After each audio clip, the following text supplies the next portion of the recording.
Cameo role होता वच्छीचा. हिरोईनचं लग्न जुळवण्याचा फक्त एक हो. तो पार्ट होता.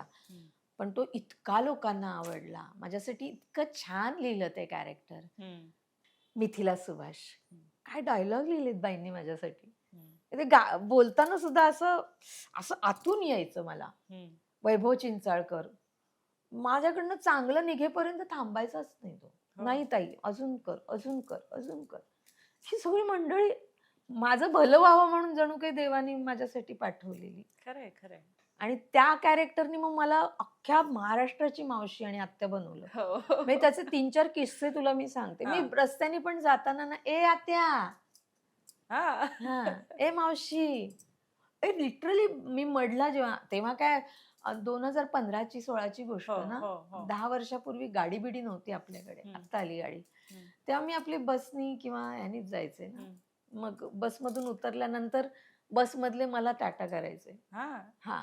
आणि असं नाही हां. अ, ब त्यांच्यामध्ये प्रॉपर मान-सन्मान. "आत्या येते, जा, नीट जा." बरं. असं. एक तर किस्सा मी मालाड स्टेशनला उभी होते. एक अशी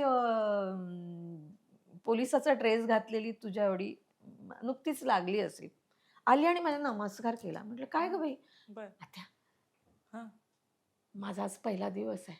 आज माझी अपॉइंटमेंट आहे बरं. पोलीस म्हणून. मला हं. आशीर्वाद दे." अय्या! मला इतकं भरून आलं. म्हटलं ह्या मुलीला वाटलं, की माझ्या आशीर्वादाचं हिला खरी गोष्ट आहे. काहीतरी होईल.